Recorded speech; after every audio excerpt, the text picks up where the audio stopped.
Sir जी आपकी कोई गलती, जो एडोलसेंस की स्टेज यहाँ पर होती है उसके बारे में निम्नलिखित में से कौन सा कथन सही नहीं है, कौन सा क्वेश्चन आपके सामने नेगेटिव पूछा है।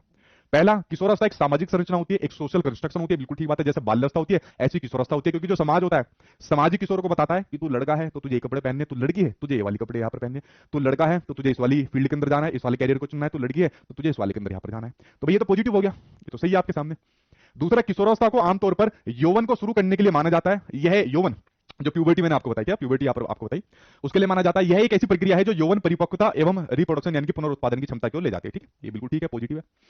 तीसरा कहता है किशोरावस्था बचपन और वयस्कता यानी जो बाल्यावस्था होती है और जो वयस्कावस्था होती है, ठीक है, तो उन दोनों के बीच में ट्रांजिशन का टाइम पीरियड होता है। किस किस के बीच में? चाइल्डहुड के बीच में और आपकी अडल्टहुड के बीच में। ये बात बिल्कुल ठीक है, शुरुआत में मैंने बताई, ठीक है, जिसमें बच्चे के शारीरिक, संज्ञानात्मक, मनोसामाजिक परिवर्तन, सभी प्रकार के परिवर्तन आते हैं। ये भी बिल्कुल ठीक है। ये बचा भाई फिर आपके सामने फोर्थ आंसर आपके सामने बचा। ये क्या कहता है?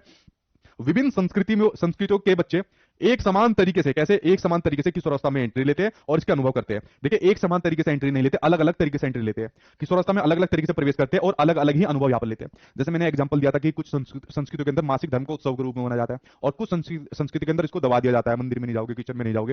तो फ्रेंड्स आपके सामने जो नेगेटिव है ये वाला भाई साहब नेगेटिव है, और नेगेटिव का भाई नेगेटिव फोर्थ आंसर सही हो जाएगा। क्या आंसर नंबर फोर्थ सही हो जाएगा। ठीक है, अगला क्वेश्चन देखते हैं।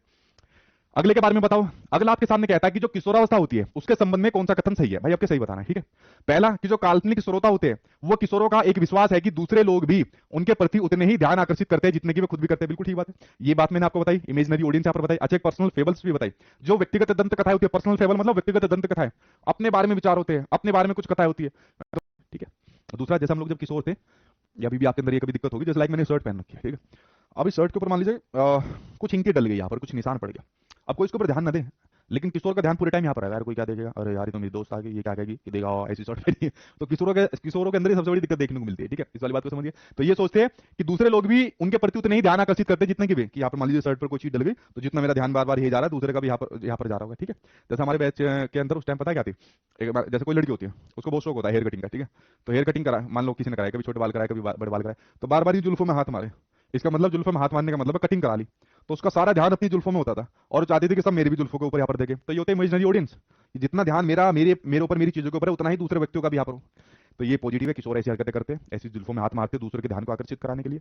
दूसरा, किशोरों में अद्वितीयता का बोध उन्हें यह सोचने के लिए प्रेरित करता है कि कोई भी व्यक्ति उनको या उनकी अनुभूतियों को नहीं समझता। बिल्कुल ठीक बात है, ये भी इनके अंदर, ठीक है, जो यूनिकनेस का सेंस होता है वो भी इनके अंदर देखने को मिलता है। यार हमारी फीलिंग्स को कोई नहीं समझ रहा, अपनी दोस्त से बात कर रहा होता है, एक बार बस ये मेरा एग्जाम पास हो जाए उसके बाद हम लोग दोनों शादी करेंगे और मैं तेरे लिए चांद तारे यहाँ पर तोड़ के लेकर आ जाऊंगा। तो वहीं पर उसका पिताजी सुनना होता है गेट पर खड़ा हुआ, अच्छा तू चांद तारे तोड़ के लाएगा, कैसे तोड़ेगा मुझे भी बताइए, मुझे भी तेरी माँ के लिए तोड़ने थे लेकिन मैं तोड़ नहीं पाया, कैसे लाएगा चांद तारे तोड़ के। अरे बाबा कैसी पागलों जैसी बात करते यार, मैं तो प्यार में एक प्रसंग लिख रहा हूँ कि चांद तारे तोड़ कर लाऊंगा, तो इतनी लंबी क्यों फेंक रहा है। पिताजी ने यहाँ पर सवाल दिया। तो किशोर पता है क्या सोचता है, यार मेरे पापा सठी आ गए, ये फालतू की बात करते, समझते नहीं, मेरी फीलिंग्स को नहीं समझ रहे, मेरे विचार को नहीं समझ रहे। इस अवस्था के अंदर तो ये चांद तारे तोड़ कर लाने की बात ज्यादा होती है ना। तो भाई ये तो किशोरों के अंदर होता है। तीसरा, व्यक्तिगत दंत कथाएं, पर्सनल जो फेबल से आप होता है, खुद की कथाएं आप होते हैं। जैसे किशोर होते हैं डायरी लिखना शुरू कर देते हैं, जैसे मेरे भी कई सारे फ्रेंड थे, ठीक है, डायरी के ऊपर फलाना दिन उसके नीचे लिख देंगे, आज मैं कॉलेज गया, ठीक है, वहां जाकर मैंने ये काम करा, आज यार सचिन ने मुझे पकड़ के बहुत यार मेरी रैगिंग करी, आज यार मैंने फिर ये पढ़ा, आज फिर वो मुझे देख रही थी लेकिन मेरे ऊपर हंस रही थी, मेरी बेइज्जती हो गई। इस प्रकार से अपनी जो डायरी यहाँ पर लिखते हैं। ठीक है, तो हम लोग डायरी भी देखते थे, भाई दिखाइए क्या क्या लिखा है डायरी के अंदर, कौन कौन सी चीज यहाँ पर लिखी है, अच्छा हमारी बुराई यहाँ पर लिखी है, भाई ये तो तू गलत कर रहा है। ठीक है, तो ऐसी जो डायरी लिखते हैं, ठीक है, या पर्सनल फेबल्स होते हैं, खुद की इनकी कथाएं यहाँ पर होती है किशोरों की, तो ये प्राय किशोरों की जो डायरी होती है उसका भाग होती है। तो यार ये भी ठीक है, तो भाई सारे ठीक हो गए, आंसर आपका सारा सही हो जाएगा। क्या सारे आंसर यहां पर सही हो जाएंगे। आगे बढ़ते हैं नेक्स्ट क्वेश्चन की ओर। नेक्स्ट क्या कहता है, ये कहता है आपके सामने, एक पर सामान्य 12 वर्ष की आयु के बच्चे में, देखिए 12 साल की आयु का बच्चा है, इसका मतलब एडोलसेंस के अंदर वो एंट्री ले गया, उसके बच्चे में सबसे अधिक होना क्या संभव है। अच्छा देखो एक और कॉन्ट्रडिक्शन आपको बताता हूं, हर टीचिंग एग्जाम में इसको अलग अलग माना गया है कि किशोरावस्था के अंदर एंट्री को कभी 10 साल मान लिया जाता है, कभी 11 साल मान लिया जाता है, कभी 12 साल मान लिया जाता है। कोई कोई टीचिंग एग्जाम वाला ये कहता है, ठीक है, क्योंकि अलग अलग बोर्ड होते हैं, कि भाई किशोर जो लड़के होते हैं तो वो तो आपका 10 साल में एंट्री ले जाते हैं, किशोर लड़कियां होती है वो 11 साल के अंदर एंट्री ले जाते हैं। यह विवाद वाले सवाल है, अगर ऐसा सवाल आ जाए तो इनके ऊपर चैलेंज होगा ही होगा, इस वाली बात को समझ गए। तो एक पर सामान्य 12 वर्ष की आयु के बच्चे में सबसे अधिक क्या होना संभव है बताओ। कुल प्रेरक समन्वय में कठिनाई, मतलब जो मोटर कोऑर्डिनेशन यहाँ पर होता है, लाइक मैं मोटर कोऑर्डिनेशन कर रहा हूँ, ठीक है, अभी देखो मैं चल भी रहा हूँ, मैं अपने हाथ की मूवमेंट के माध्यम से पढ़ा भी रहा हूँ, ठीक है, उसके साथ में कुछ लिख भी रहा हूँ, तो मैं अपनी फिजिकल एक्टिविटी यानी कि जो मेरी मोटर स्किल्स है उसमें मैं कोऑर्डिनेशन यहाँ पर कर रहा हूँ। यार ये तो बच्चों को बाल्यावस्था के अंदर हो जाती है, तो किशोरावस्था के अंदर थोड़ी होगी, गलत हो जाएगा। दूसरा कहता है आपके सामने कि वयस्कों को खुश रखने के बारे में दुश्चिंता की अनुभूति। यार वयस्कों को खुश नहीं रखना, वयस्क कौन हो जाएंगे, उसका घर परिवार, उसका टीचर, उनको खुश थोड़ी रखना चाहता है, उनसे मतलब नहीं है कुछ भी, मतलब सिर्फ एक से ही है। क्या मतलब सिर्फ एक से ही है, अपने दोस्तों से, दोस्तनी से, दोस्त यार के लिए मरा जाता है, ठीक है। तो भाई वो वयस्कों को, परिवार वालों को, टीचर्स को खुश करने के बारे में दुश्चिंता क्या मतलब है? हाँ, अगर भाई उसका दोस्त नाराज हो गया, उसकी दोस्त नहीं नाराज होगी, तो दुश्चिंता यहाँ पर उसके अंदर आ जाएगी, तो एंजाइटी वाली फीलिंग आ जाएगी, अरे यार मेरा दोस्त नाराज हो गया, ठीक है, उससे मेरी बात बंद होगी मेरे दोस्त से, यार मेरी दोस्त नहीं नाराज होगी, नाराज होकर बैठ गया, ब्लॉक भी मुझे मार दिया, ठीक है। तो इस प्रकार की दुश्चिंता, एंजाइटी यहाँ पर आ जाएंगे। और परिवार का नाराज हो गया है, रोज ये पिताजी नाराज हुआ रहता है, रोज ही मम्मी का मुंह तो फूला रहता है, इनको नहीं सुनेगा, दोस्त यार को, जो उसके जो जैसे वो गैंग बना लेता है, उसमें लेडी चाइल्डहुड के अंदर गैंग बना लेता है, उसमें इनका पक्का हो जाता है, बहुत ज्यादा सक्रिय सदस्य यहाँ पर हो जाता है, अपने दोस्त यार के बिना चाहते नहीं, दोस्त यार की सुनता है, मतलब दुनिया ही दोस्त यार है सब, घर परिवार वालों से मतलब नहीं होता। तो भाई ये घर वालों के बारे में इतना ज्यादा नहीं सोचता। तीसरा, अब और यहाँ में उसकी रुचियों को सीमित करना, सीमित नहीं होती, बढ़ती है भाई, कि अब मैं ये काम कर रहा हूं तो आगे क्या करूंगा, अब मैं ये वाला सब्जेक्ट मैंने लिया, इस सब्जेक्ट को मैं आगे अपने फ्यूचर में किस प्रकार से यूज कर सकता हूं, तो ये भाई सीमित नहीं करता। हाँ, जो उसके समकक्षी होते हैं, जो उसके दोस्त से दोस्ती नहीं होते, जो उसके पीयर ग्रुप वाले लोग होते हैं, उनके अप्रूवल, उनके अनुमोदन, उनके लिए मरा जाता है, उनके लिए बेचैनी होती है, वो नाराज ना हो जाए, उनको सारी चीजें मिले, उनके सामने मेरी इज्जत बनी रहे, ठीक है, इनके लिए मरा जाता है, इनकी प्रशंसा चाहता है, इनकी वाहवाही चाहता है, इनके लिए मरना चाहता है, ठीक है। तो भाई 12 साल के बच्चे में क्या होना अधिक संभव है? फोर्थ आंसर सही हो जाएगा, क्या आंसर नंबर फोर्थ यहाँ पर आपका सही हो जाएगा। अगले की ओर बढ़े, बहुत आराम से आंसर देते जा रहे हो ना, कोई दिक्कत तो नहीं हो रही किसी भी चीज को समझने में। चलिए अगला क्वेश्चन देखते हैं। नेक्स्ट आपके सामने दिया हुआ है, किशोरों में निम्नांकित में से क्या प्रबल आवश्यकता होती है? सबसे ज्यादा किशोरों में क्या आवश्यकता होती है? क्या शारीरिक आवश्यकता होती है? देखा जाए तो शारीरिक आवश्यकता भी होती है, भूख प्यास नींद वगैरह बहुत ज्यादा होती है। क्या सामाजिक आवश्यकता होती है? बिल्कुल ठीक बात है, समाज के अंदर उसके सबसे ज्यादा दोस्त यार, पीयर ग्रुप जिनके लिए मरा जाता है वो होती है। और साथ में संवेगात्मक आवश्यकता है, इमोशनल नीड्स, बिल्कुल ठीक बात है, जो बच्चों को नहीं मिल पाती, किशोरों को नहीं मिल पाती, जो मैंने बताया। तो पहले में तो शारीरिक आवश्यकता, इसमें तो दो दो है, तो ये ज्यादा सही है। आत्मीयता, इनकी बिलोंगिंग नीड्स, ये तो सामाजिक में आ जाएगी, डिसिप्लिन का तो मतलब ही नहीं बनता। सेकंड आंसर सही हो जाएगा, क्या सेकंड आंसर सही हो जाएगा। आओ बढ़ते हैं नेक्स्ट क्वेश्चन के ऊपर। नीलम, साक्षी, जूली कुमारी, परवेज, प्रिया, यामिनी, ठीक है, बहुत बढ़िया तरीके से आंसर दे रहा, गलत नहीं जा रहा किसी का भी। अगला देखिए, नेक्स्ट क्वेश्चन आपके सामने क्या दिया हुआ है, नेक्स्ट के ऊपर नजर डालते हैं। निम्नलिखित में से कौन किशोर शिक्षार्थियों की विशेषताएं होती है? जो किशोर शिक्षार्थी होते हैं, पहला, वे अक्सर दिवा स्वप्न, डे ड्रीमिंग में लिप्त होते हैं, बताओ भाई। दूसरा आपके सामने कहता है, इस स्तर पर वीर पूजा यानी हीरो वर्शिप, नायक पूजा, हीरो वर्शिप की फीलिंग आनी शुरू हो जाती है।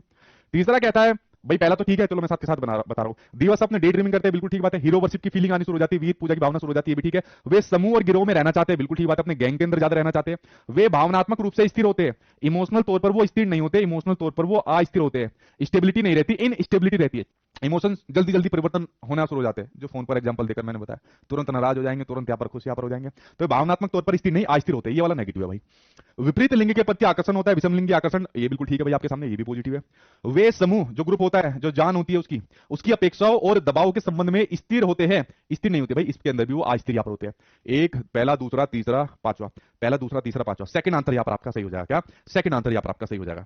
चलो नेक्स्ट क्वेश्चन, नेक्स्ट क्वेश्चन अजर्सन और रीजन वाला है, इसका आंसर बताइए क्या दिया है। नेक्स्ट आपके सामने अजर्सन यानी कि अभिकथन वाला एक क्वेश्चन मैंने लिया है, कहा है, अच्छा यहाँ पर मैं रीजन लगा रहा हूं। अजर्सन यानी कि अभिकथन आपके सामने यहाँ पर दिया हुआ है, ये कहता है आपके सामने, किशोरों को भावनात्मक विनियमन और उनके संवेगों को बाधित करने में कठिनाई होती है, और वे साथियों के दबाव के प्रति काफी सेंसिटिव, संवेदनशील होते हैं। अजर्सन दिया हुआ है। कारण इसमें यह दिया है कि जो किशोरावस्था होती है उसके दौरान शारीरिक और हार्मोनल परिवर्तन किशोरों के व्यवहार को विभिन्न तरीकों से प्रभावित करते हैं। बताओ सही आंसर क्या होगा, किसके साथ जाओगे? जल्दी से दो चार कमेंट में भी आपके देख लूं, जल्दी से बताओ किसके साथ यहाँ पर जाओगे। हाँ जल्दी बताओ, जल्दी, ठीक है, किसके साथ जा रहे सुनो? हाँ अच्छा, कितने लोग जा रहे हैं तीसरे के साथ? नाम पढ़ो एक दो के, नाम पढ़ो, नाम नाम क्या क्या नाम है? गुड्डा राजा, क्या नाम है? रूही, सिक्स सी, उपेंद्र कुमार, ठीक है, पकड़ भाई, रुक जा, मैं पकड़ नहीं पा रहे ना, भाग रहे हैं बहुत तेजी से, कमेंट से जा रहे हैं ना। अंजू कुमारी सी, सौम्या खातून सी, रागिनी पांडे सी, खुशबू कुमारी सी सी सी सी सी सी, सी क्या है? ए और आर दोनों सही है, और एक यार सही व्याख्या करता है, चलो देखते हैं। अजर्सन में कहा किशोर को भावनात्मक विनियमन यानी कि इमोशनल रेगुलेशन करना चाहिए, बिल्कुल ठीक बात है, इमोशंस को रेगुलेट यहाँ पर करना चाहिए। तो लाइक मेरे अंदर कोई इमोशंस यहाँ पर देखने को मिले, लाइक मेरे अंदर गुस्से वाला इमोशन है, तो मैं उसको रेगुलेट कहाँ पे करूंगा? मैं उसको विस्थापित थोड़ी कर दूंगा, किसी के ऊपर गुस्सा था नहीं। मान लीजिए मेरे अंदर गुस्सा है, तो मान लीजिए जिस चीज पर गुस्सा है उससे ध्यान हटाकर अपने गुस्से वाले इमोशन को किसी और चीज के ऊपर निकाला कि आज मैं पढ़ूंगा, पूरा पढ़ूंगा, अपने एग्जाम को पास करने के लिए सब पढ़ जाऊंगा और कुछ नहीं सोचूंगा, ठीक है। लाइक एक एग्जांपल के तौर पर बताया, इमोशंस को रेगुलेट करना चाहिए। मान लीजिए उसके अंदर प्यार वाला इमोशन है, ठीक है, तो अपने प्यार को आगे दूसरे को बताना चाहिए, उसके इमोशंस को आपस समझना चाहिए, इमोशंस का आदान प्रदान यहाँ पर होना चाहिए, और उनके संवेगों को बाधित करने में कठिनाई आती है, तो बिल्कुल ठीक बात है, मैंने कहा करना चाहिए, लेकिन करे कहा, किशोर को ये करने में दिक्कत आती है, उसको गुस्सा आ गया ना, तू कैसे राहुल से बात कर रही थी, तो गुस्सा ही करेगा। रेगुलेट वो कहेगा यार मैं तो ऐसी कॉपी ली तुझसे, वो समझ रही थी तेरी, तू उसी से कॉपी क्यों ले ली। तो संवेगों को भावनात्मक विनियमन और उनके इमोशंस को बाधित करने में कठिनाई आती है, और साथियों के दबाव के प्रति सेंसिटिव होते हैं। जो साथियों का दबाव होता है, यार मेरी नाक ना कर जाएगा, मैं गेम ना हार जाऊं, मेरी बेइज्जती हो जाएगी दोस्त यार के सामने, यार मुझे कल दोस्त यार को खिलाने ले जाना है, दोस्त ने को खिलाने ले जाना है, बेइज्जती ना हो जाए कभी ज्यादा उन्होंने पैसे यहाँ पर मांग लिए और दिक्कत यहाँ पर हो जाए, ठीक है। तो उनके प्रति काफी सेंसिटिव होते हैं, बिल्कुल ठीक बात है अजय आपका, ठीक है।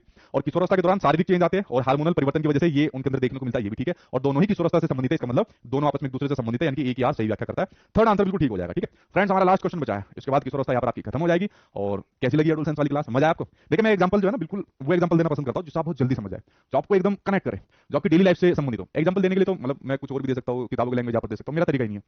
जब मैंने सब्जेक्ट को शुरू में पढ़ा था उस टाइम पर समझा था, थ्योरी समझी थी, ठीक है, डिटेल में चीजें समझी थी, फिर धीरे धीरे करके इंप्लीमेंटेशन डेली लाइफ के अंदर कैसे होता है वो सब यहाँ पर समझा था। तो अब इतने सालों का जैसा अनुभव हो गया, तो इसलिए एग्जांपल उसी प्रकार के दिए जाते हैं ताकि कोई भी व्यक्ति, कोई भी कैंडिडेट इसको आसानी से समझ पाए, ठीक है। इसलिए आपसे डायरेक्ट कनेक्ट करते होंगे तो आप इसको डायरेक्ट कभी भूल नहीं पाओगे, और आप लोगों से भी संबंधित एग्जांपल होते तो बहुत लंबे टाइम तक आप इसको याद रखोगे, ठीक है। तो कैसी लगी आज की क्लास बताओ भाई, और अपनी किशोरावस्था की याद आपको आ गई होगी, याद आ गई होगी किशोरावस्था की, ठीक है। चलो लास्ट क्वेश्चन आपके सामने स्क्रीन पर है कि किशोरावस्था में जो संवेग होते हैं, जो इमोशंस होते हैं, उसमें तीव्रता, उसमें जो तेजी होती है, वो किस प्रकार प्रकट होती है। प्रतिकूल पारिवारिक संबंध, जो परिवार के साथ संबंध होते हैं, अनुकूल नहीं होते, प्रतिकूल होते हैं, अपोजिट होते हैं, विद्रोह कर देता है, रिबेलियन वाली फीलिंग होती है, परिवार वालों से संबंध अच्छे नहीं होते किशोरों के, तो भाई इमोशंस की तीव्रता इसमें देखने को मिल जाएगी, ये तो सही है। दूसरा, व्यवसाय की समस्या, अपने फ्यूचर को लेकर समस्या यहाँ पर होती है, तो ये भी बिल्कुल ठीक हो जाएगी, पॉजिटिव है। नई परिस्थिति के साथ समायोजन, देखिए एडजस्टमेंट करने में, समायोजन में सबसे ज्यादा समस्या देखने को मिलती है, क्या समायोजन में सबसे ज्यादा समस्या देखने को मिलती है किशोरों को। जैसे मान लीजिए एग्जाम्पल के तौर पर व्यवसाय में समायोजन की समस्या मैं कह दूं, कोई किशोर है जैसे वो चाहता है कि मुझे अपना बिजनेस करना है, उसके घर वाले